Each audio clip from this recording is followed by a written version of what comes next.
경찰에 체포된 성병대가 기자들 앞에서 알 수 없는 얘기를 하기 시작합니다. 자, 무슨 얘기를 하는지 한번 들어보실까요? 소리. 경찰 조사를 받고 나오는 성병대의 모습인데요.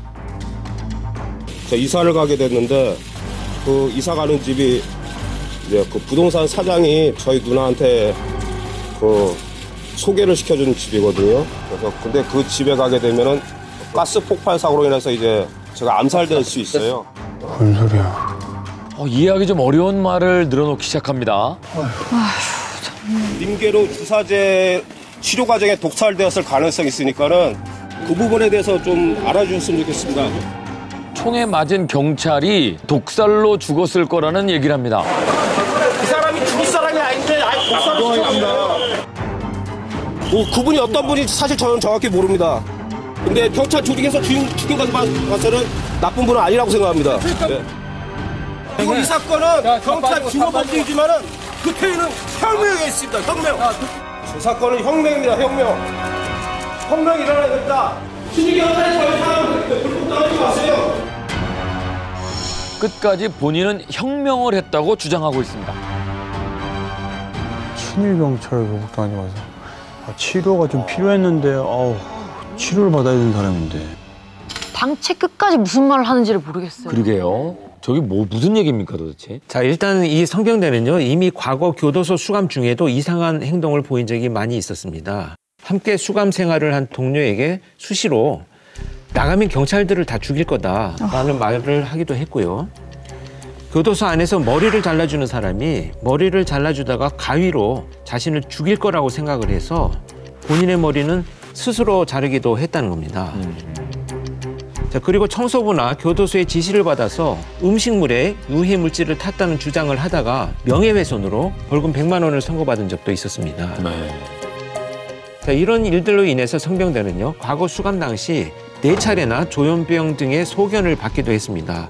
조현병의 여러 가지 스펙트럼의 내용을 보면 누군가가 나를 해칠 것이다라는 편집증적 망상이 가장 많은 증상으로 나타나는데요.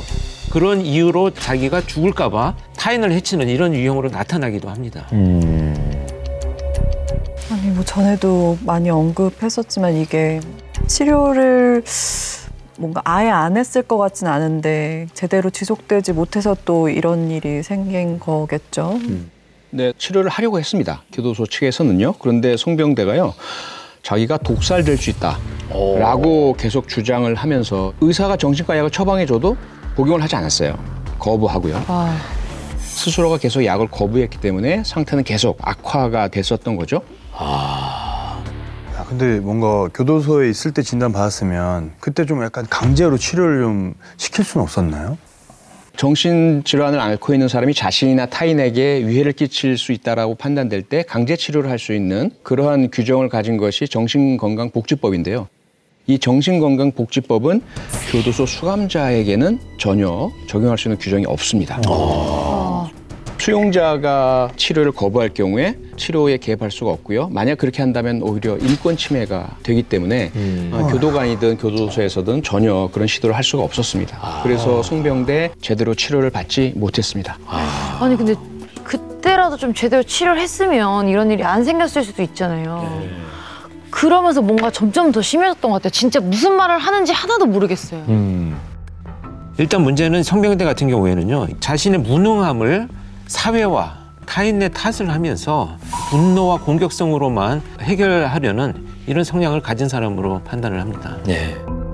송병대는 심지어 자기에게 있는 성범죄 전과 뭐 이런 모든 것들이 다 경찰에서 사건을 조작해서 자신에게 누명을 씌운 것이다. 이렇게 주장을 해왔습니다. 그 구분을 잘 못하나 보다 뭔가. 그렇습니다. 네. 문제는 이제 이렇게 치료도 제대로 받지 못한 성병대, 교도소에서 출소했지만 사회에서 자기가 가질 수 있는 직업은 없었죠. 그래서 어떻게 했느냐? 빚을 내서 주식 투자를 했습니다. 근데 오히려 더 큰 빚더미에만 앉게 됐습니다. 그래서 지방자치단체에 가서 긴급 생계지원비 요청해서 받기도 했었거든요. 저런 사람들 때문에 왜 우리 세금을 써야 되는 거야? 진짜. 체포돼서 유치장에서 조사를 받고 있던 성병대를 프로파일링하기 위해서 저는 서울경찰청에 있는 프로파일링 팀과 성병대를 만나는데요.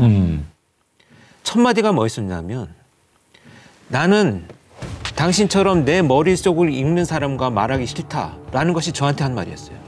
첫 마디가. 그래서 제가 이렇게 얘기를 했어요. 나도 너하고 말하기 싫다. 네 말이 궁금하지도 않다. 그런데 화약을 얼마나 조절해서 넣었길래 사람을 죽일 만큼 그렇게 강력하게 발사될 수 있는 총을 만들었느냐라고 총의 제작 과정을 물었어요. 네. 그때부터 1시간 동안 성병대는 말을 하기 시작했습니다. 자랑을 하기 시작했어요. 그래서 화약을 처음에 넣어서 발사를 했는데 안 돼서 여러 가지 실험을 해봤다.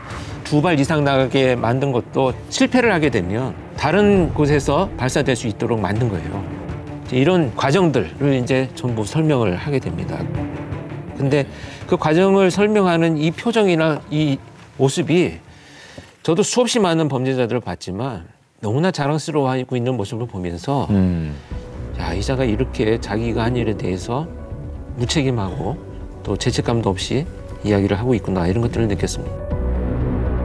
그러니까 정신적으로 문제가 있어 보이지만 이 범죄는 치밀하게 계획하고 준비했었던 것으로 보이는데요.